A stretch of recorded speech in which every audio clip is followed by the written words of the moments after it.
Oh, you're muted. There you AI go.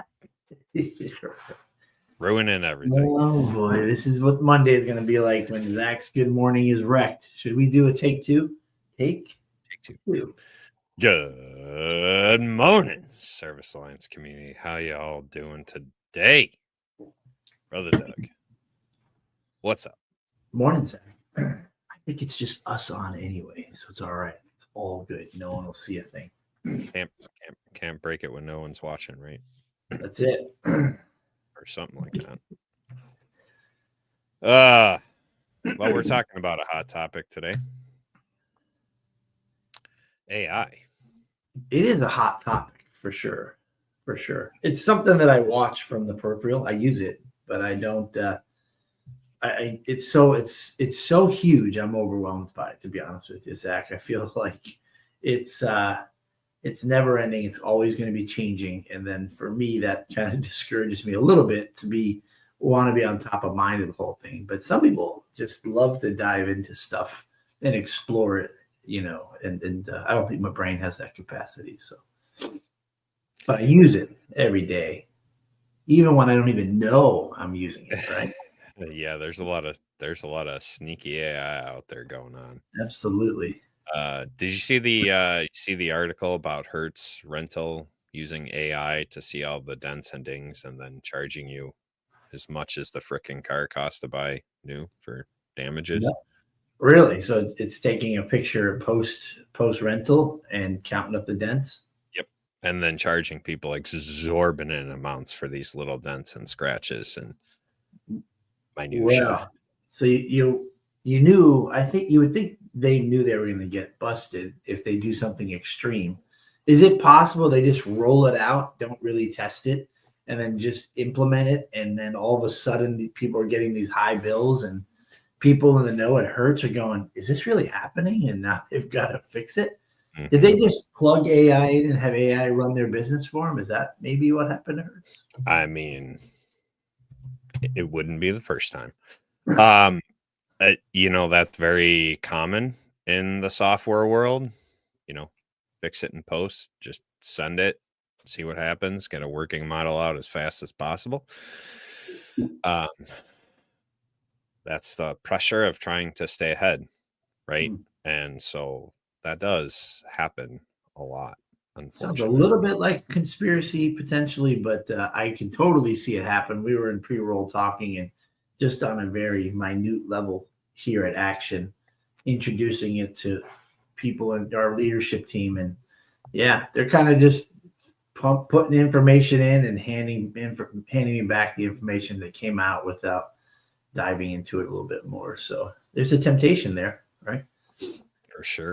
When you're me, though, and you don't grammatically speak well, which may not be grammatically correct there. When, if I were to put some AI elegant email together or something, there's no doubt they're going to go, he must have a new best friend or something because he's not that smart, right? Yeah. So you want it to sound like you want it to be you, actually. Well, and we're gonna go into more of that today. Is AI helping us or making us dumber? And then how does that kind of apply to your business? So before Doug prays, I actually I got a scripture today. Great. Proverbs 4:7. Wisdom is the principal thing. Therefore get wisdom, and with all things get understanding. All right. Wisdom from AI. Just kidding. Lord God, we thank you that you are the most powerful being in the universe, that you have created all of us. Lord, you've created this earth, and you've created science, Lord. And as we get to this stage in the existence of human life, science is moving quickly, Lord. And so we just pray for your guidance and that you are always at the center of all our thoughts, deeds, actions, and directions, Lord. Please guide us to be the light of the world, to the world, Lord, and help us stay humble and grateful for the things that we have. Lord God, help us use our gifts and talents in a way that builds people up and show your love. In Jesus' name, amen. Amen.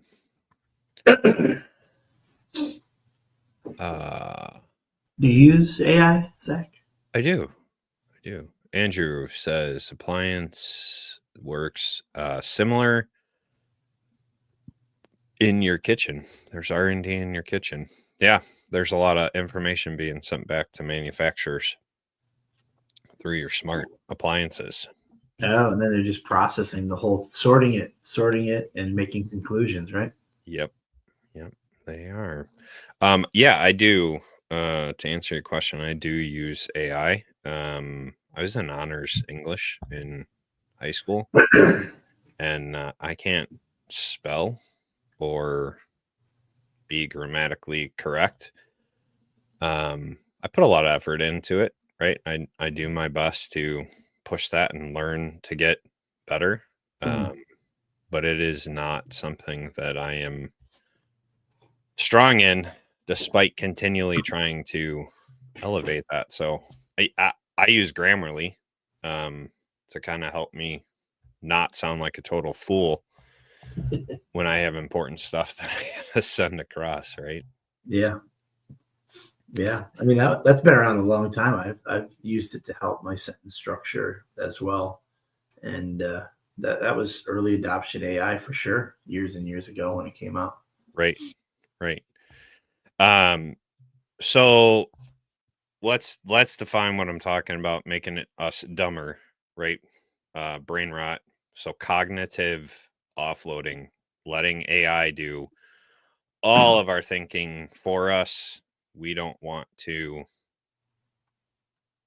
do.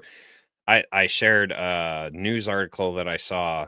There's a bunch of college students demanding tuition back because their professor, his entire class was put into AI, and he didn't put any effort into developing the class and teaching. And so that is the bad side of cognitive offloading, right? We have this professor who just says, you know what? I don't want to think. I don't want to do this class. AI, do it. And then he tells his students to not use AI in their papers and whatnot. So it's that kind of cognitive offloading. Sometimes I feel like I hear and feel AI promoted and advertised as your assistant or as a replacement for somebody else. And it's kind of the cool parallel there is if you're an owner of 2 or 3 employees and you're in charge of everything, once you decide to scale and grow and you have to find people to lead, you have to trust them to do what you want them to do and the direction you're heading in, without in absence of your presence. AI is the same way. It's not there to set it and forget it and allow it to generate your culture or direction. So it's the same thing. I feel like that you have to be careful not to hire people to do your job, because if you don't send them direction and invest in them, then they're going to do it their way, and it's all your fault. Same thing goes with AI. I think it's a tool, but you have to practice it and use it in a way. Remind yourself daily that it's just a tool. It's not your answers. I have just a brief piece from Reuters, however the heck you pronounce that. 2 lawyers were sanctioned after they submitted a legal brief full of fake citations from ChatGPT that it had invented. And this is a clear sign of over-reliance on AI with no critical oversight. And so you're sitting there thinking, well, how the heck does that apply to me? Why are you bringing up 2 lawyers? I don't care about that. I've seen people in groups, HVAC groups, appliance groups, all over the place saying, you don't need an HR department, just chat GTP it and you'll be fine. 2 lawyers got their butt in a bind Yeah. for doing just that. So use your brain, right? Like there's certain things, legal advice. I'm going to attempt to trust a lawyer who is upstanding, and trust their legal advice over chat GTP legal advice, right? Yeah. We gotta kind of do some critical thinking. We can't put our brains on autopilot, right? If there's bad data on the internet, and we know there is, AI is going to grab that and it's going to regurgitate that right to you. So bad data in, bad data out, right?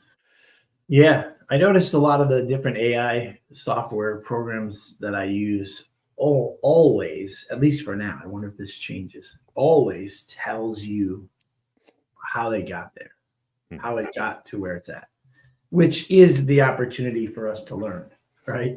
You know, you're in an Excel spreadsheet, you're not sure how to create, some numbers or some results, and you're asking it, it tells you how it got there. And that's probably the moment where we have to pause, look at it, practice it a little bit, and then absorb it as part of our own. So it can be a great teacher to us if we're doing it the right way. For now, I mean, dude, I was born in 1970, so all the science fiction movies where robots and AI took over the world and destroyed it, I mean, they're all coming true now. Mm-hmm. So, like, I'm prepared for it, man. Well, no, I'm not. I'm not prepared. I don't have a bunker. I don't have my own robot that I wired to protect. I'm not prepared at all, actually, Zach. I'm screwed. But so we don't have to be, though. We don't have to lean on AI as a crutch, but when does it become a crutch, right? Constantly asking AI questions and asking it to spit out whatever result, right? It discourages some self-research and some creative thinking. Right. You shared the perfect example from your company. Hey, we have this culture, we have this way of doing things and saying things and being, and your ChatGTP protocol doesn't emulate that. So how do we work through that, right? It discouraged that self-research and creative thinking for now, because as I use AI and ask for an example a few times, it has pulled one of my CSR's names as an example from something I've done in the past. So it is a dangerous, slippery slope for sure, Zach, but at the very least, you have to be the owner of what you're putting out there, whether it's a SOP or a directive, whatever you're creating, it's got to be your own. Ginny Seeley's great, and she continues to help me just by doing it in front of me, reminding me how, you can get into depths with AI as long as you keep prompting it with great questions, but you have to be inquisitive to follow the logic behind it, right? And really take ownership of it every step away, like a partnership almost. So we have some good comments in here. We have some critical thinkers in our audience today. You can't be talking about Saul. There's no way. I've never seen a critical thought. I didn't say all of them. Oh, okay. So what you were talking about, tool, it actually can lead to tool overload, right? Trying every single AI tool and not getting good at any one of them. That's when AI is a crutch. You're just like, oh, let me throw it here, let me throw it here, let me throw it here. And you never really understand what that particular tool is doing. And Dr. Nan brought that up right here. AI is a tool, and it's only as good as you know how to use it. Exactly. AI is not the answer. It is just a tool for you. The other one, I hope it knew I was joking when I said it's always the control board. Misdiagnosis from trusting ChatGTP to help you know how to fix an appliance, or YouTube videos. There is a lot of AI YouTube and Facebook videos running around that are just filled with crap that is nonsense. So if you're solely relying on that, you're not actually learning these to master these concepts. AI has become a crutch, and it can lead to some problems, right? Because somewhere out there, someone has fed ChatGTP, or it's pulled from some source, or it's looked in some group where our data was sold, right? That says, oh yeah, it's always the control board, right? And now AI has that as an answer for diagnosing an appliance. So you got to be cautious in how you're using AI tools. It doesn't mean it's bad, right? There is good side to AI tools. You brought up a good point earlier about drafting emails. You can do some training. You can do some SOPs. You have to guide the AI tools a little more to hit your company culture. But it can help you process that a little bit faster. So there's some productivity boosting that can happen. I shared the example in the pre-roll that I have gone out on repair tests, and before I forget everything I did, I tell ChatGTP, I'm going to dictate what happened in this repair test. I need a detailed bullet point, understandable summary of this repair. Yeah. And then I just hit the microphone button and go, and it spits out a very detailed, logical summary of what happened. I would not be able to do that myself. It's my brain just isn't wired that way, but I can speak it out. Yeah. And it writes it out for me. It's good for brainstorming too. But for me, usually I'm engaged because calls are coming in or people are getting stuff done. But it's that driving time or the shower, which I haven't been able to figure out, because I did buy this device from a friend as a recommendation, Applaud AI Order, and it is really cool that you can just speak everything you got into there, and then it can transcribe it, which is great. And there's dozens of templates in there, and now people are creating templates and sharing them so that it can use AI in a particular direction or aim, and sort it depending on whatever you're talking about, like meeting notes, or brainstorm session, or strategic planning, or to do and listing to dos and steps. You can ask it to sort that data all the way across the board, and I'll tell you that I like it, but I'm not impressed yet. So that means that I've got to do some research on how to do it, because I've used different templates and go, that's not exactly what I was hoping for from there. But I always know that I'm always just I feel like I figured it out, and then like someone like a Ginny will go, yeah, but if you prompt it like this and this, and then all of a sudden I'm like, holy crap. I was just like a little pick, and someone just brought in a gigantic hammer. So I know I'm not even utilizing it well, but to speak into a device and I get it transcribed and sort it in the way I want to, I think it's pretty powerful too. For one-man shows, or even for, you could theoretically, it's a little expensive to do it for that, but your personal cell phone. I use on the Apple iPhone, I use M1 is the app. It's called M1, the number one. And it is a AI phone service that instead of just a generic, hey, it's Zach, leave me a detailed message after the beep. It actually has an AI receptionist that has a series of questions that I've prompted it, which helps me get better understanding in an email what the customer is actually looking for. And then it transcribes it and summarizes it.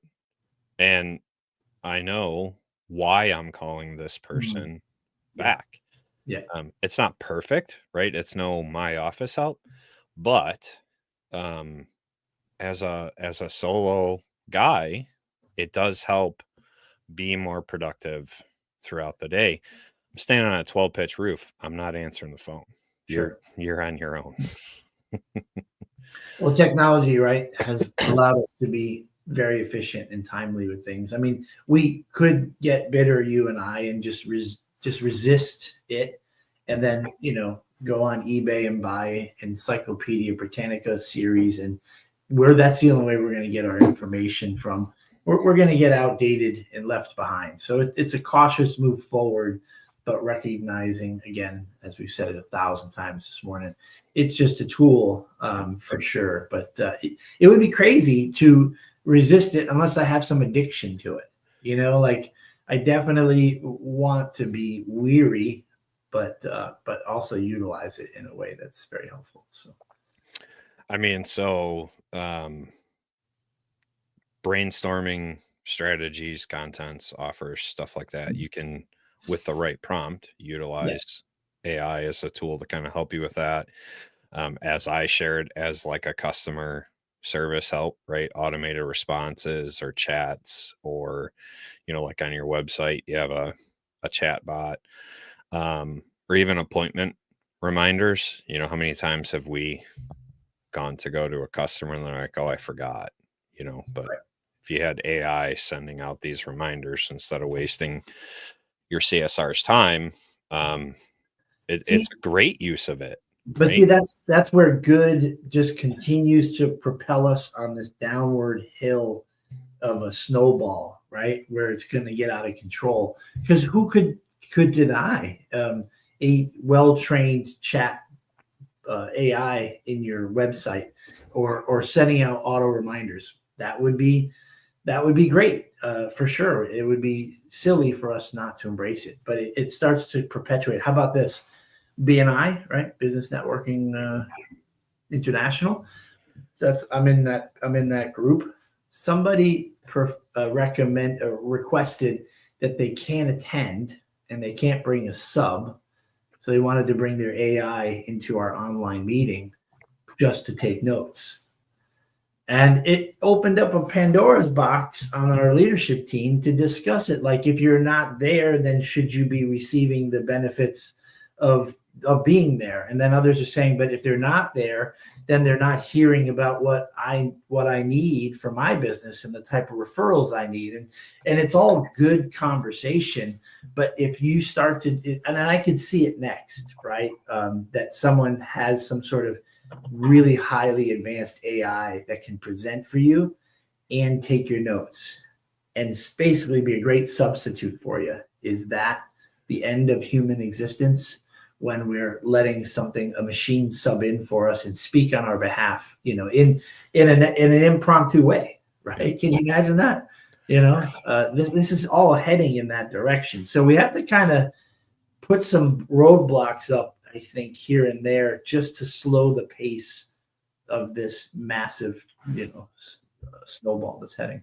Well, that's kind of a good segue into the next stuff that I want to talk about. AI, you want to use it to structure your thinking, but not replace it, right? It's a great tool to help you funnel things into some semblance of making sense, right? but not necessarily replacing your creativity, your mind. And so to your example of BNI, right? I don't want to do business with a robot. I want Right. to do business with you, Doug. Right. And so Yeah. if you're sending an AI agent to a group meeting, you just lowered my level of trust in you. Now, Sure.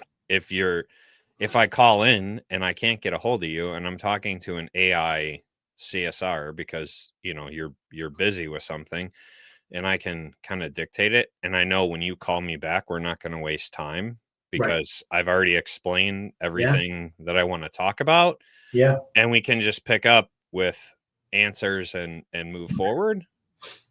I can trust that, right? And it's semantics, right? There might be some people who completely disagree with my way of thinking and they take it further, or they don't Yeah. take it as far.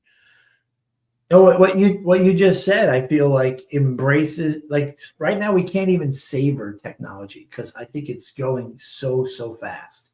What you just said is something that I think will just get completely just run over and be an afterthought. An AI attendant taking all your information, asking the right questions. And then when you call back, Zach, so I hear that you're working on this project here, and what I got from my notes here is what you're looking, or what I got from Sally, right? You're going Yeah. to name her AI. Yeah. Sally was kind of letting me know that you're actually looking for this information or this content or this material. Is that right? Yeah. I mean, holy crap, that's super efficient, but it's going so quickly that those little savory moments are Right. going to be missed out on. And so, because we still have a large part of our population, as soon as they hear AI, they're hanging up. And so we have to wait for the majority of the population to buy into what is next, right? Like cable TV just took forever to take off, and then it finally takes off, and then everybody has it, and then the minority is the little old lady with rabbit ears, or Saul, because we know that Saul can't afford pay TV. But it's like there's a big swing. Yes, exactly. Well, yeah. See, Saul's a lot older than me, so we know these movies from the 70s and 80s. But yeah, I think we got to slow the roll a little bit, enjoy it, and let the majority of the people get caught up, because we use a AI attendant for overflow. We've got 8 people answering the phones in the summertime, and it's still not enough. And I'll get an email. The transcription comes right in, and I'm seeing that sometimes during lunch breaks for my CSRs, 5 to 6 times that AI is answering the phone. And if they didn't, they'd be on hold for 20 minutes. And I mean, that's to Andrew's point. In some circumstances, you don't want to do business with it. It's emotionless, devoid of voice, accent, judgment, etc. Emotions, right? And so my point was not to replace it. I'm a solo guy. I don't have a choice. If I am on a roof, it's dangerous for me to be answering a phone. If you're working on 220 behind an oven, Yeah. it's not a great idea to be answering your phone. Right. It's a temporary solution. In your case, it's an overflow.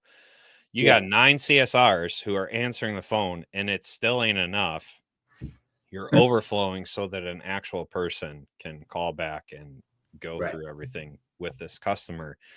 It's just that bridge until you can get the human connection. I think if you use it that way, it can be a good thing. It can be a bad Yeah. thing, but I think the scale leans towards Sure. it's a good thing, right? But how many years out? Let's call it now, Zach, before we have some sort of AI replaces an employee completely. Just removes the role. I think it's coming.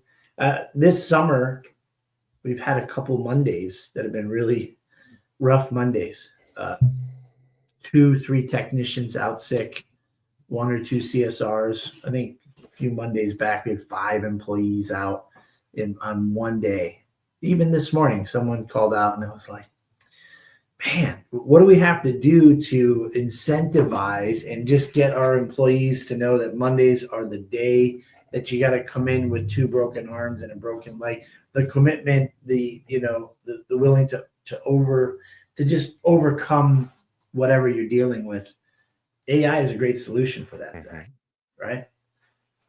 And I can get maybe the AI to just say that I'm right all the time, which is nice. That would be good too, right? Yeah, I mean, with the lack of productivity from people, I think AI is going to be the direction that people head towards to minimize that, right? I think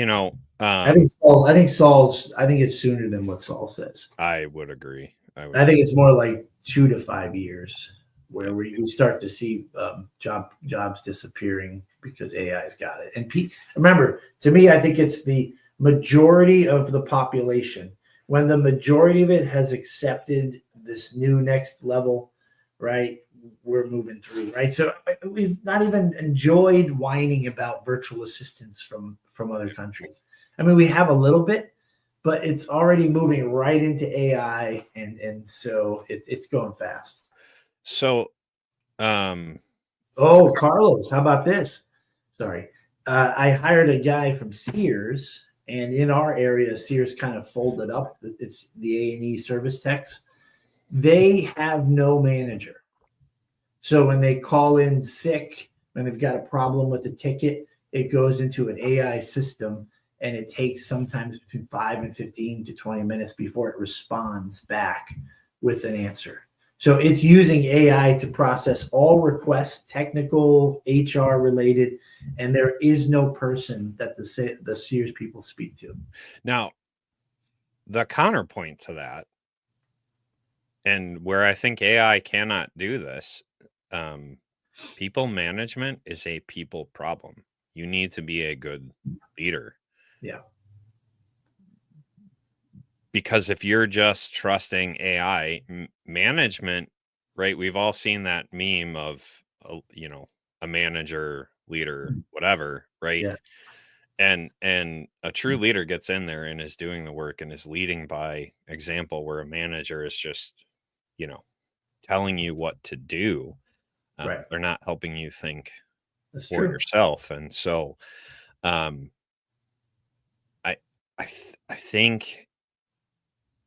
think we'll see a swing away from that, because people crave actual leadership, not just.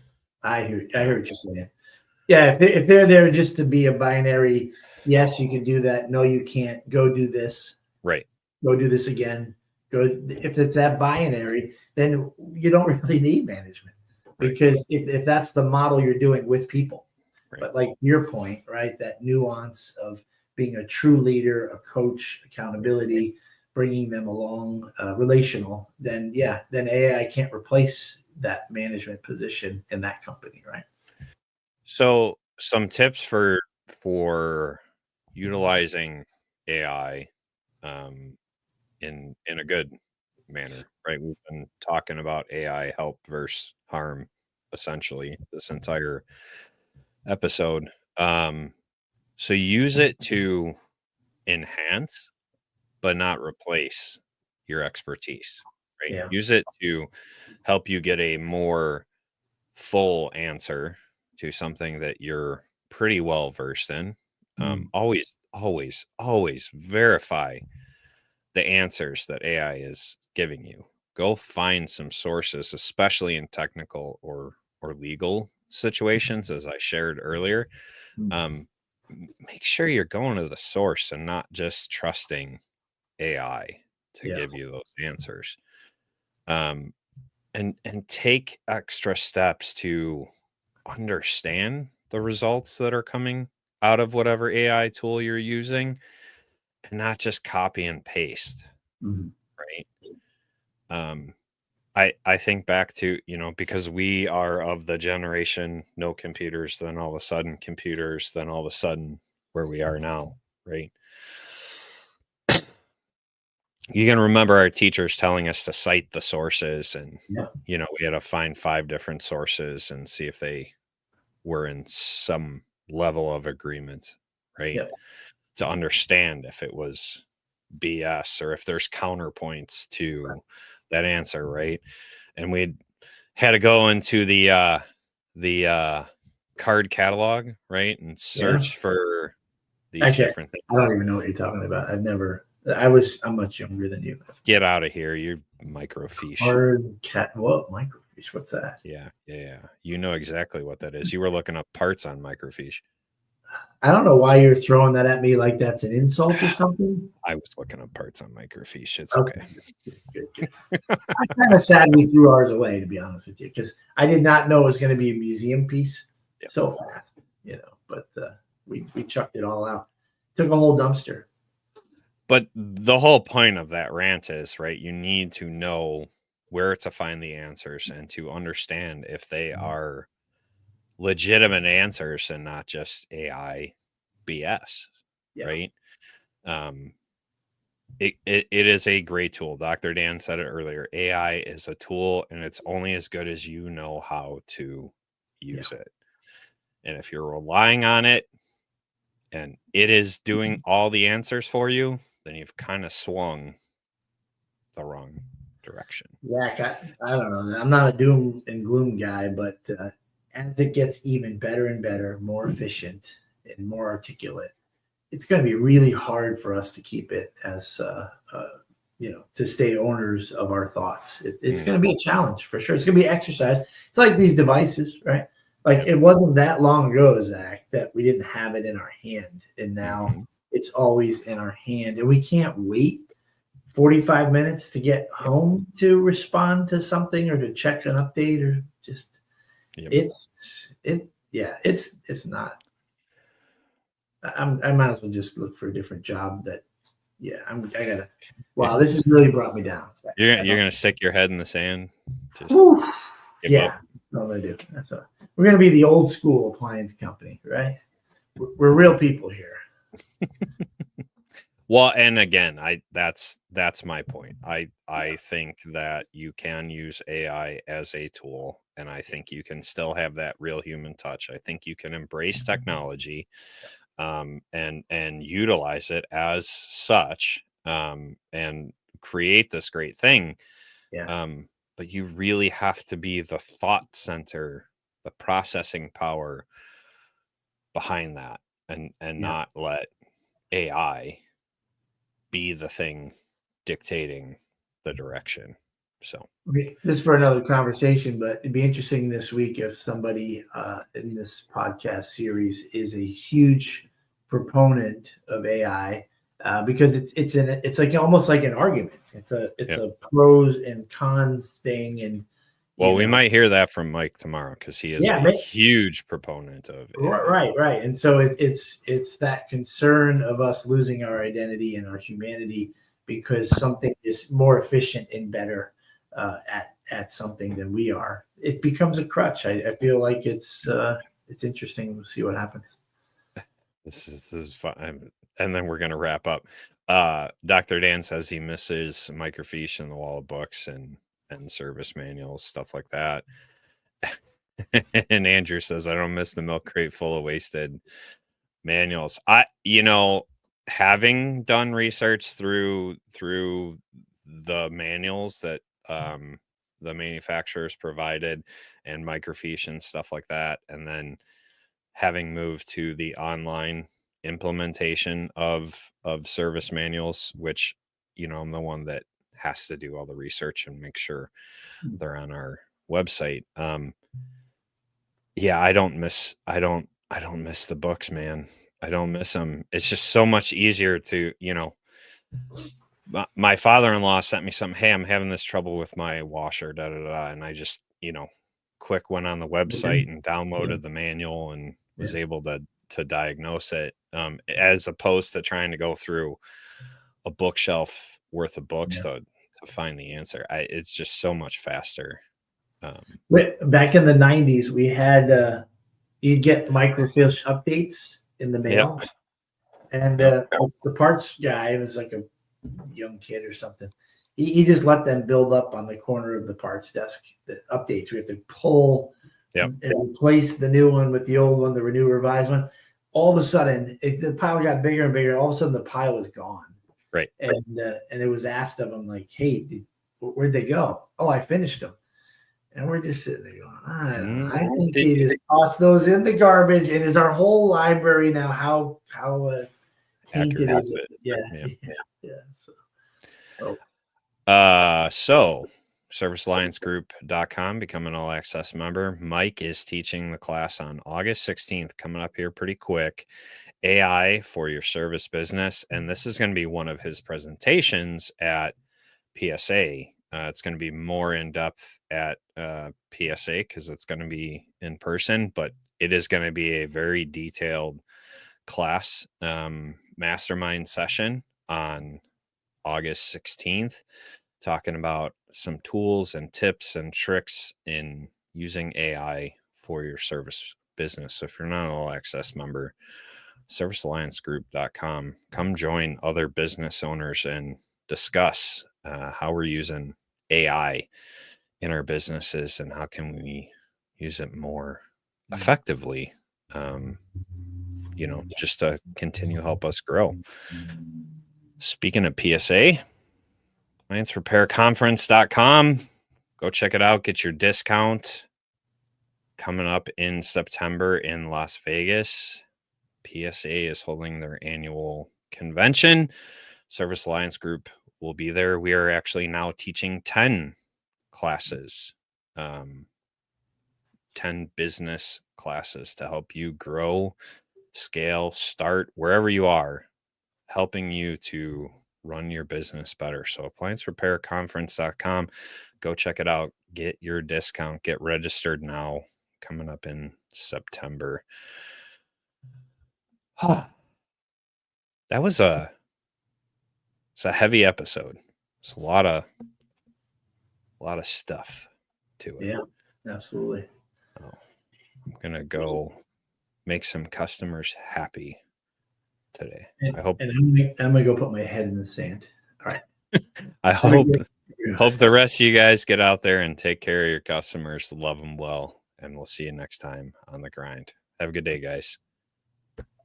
Thanks for tuning in to the Morning Grind podcast by Service Alliance Group. Subscribe to our channel and make sure you visit our website at servicealliancegroup.com for appliance repair business resources.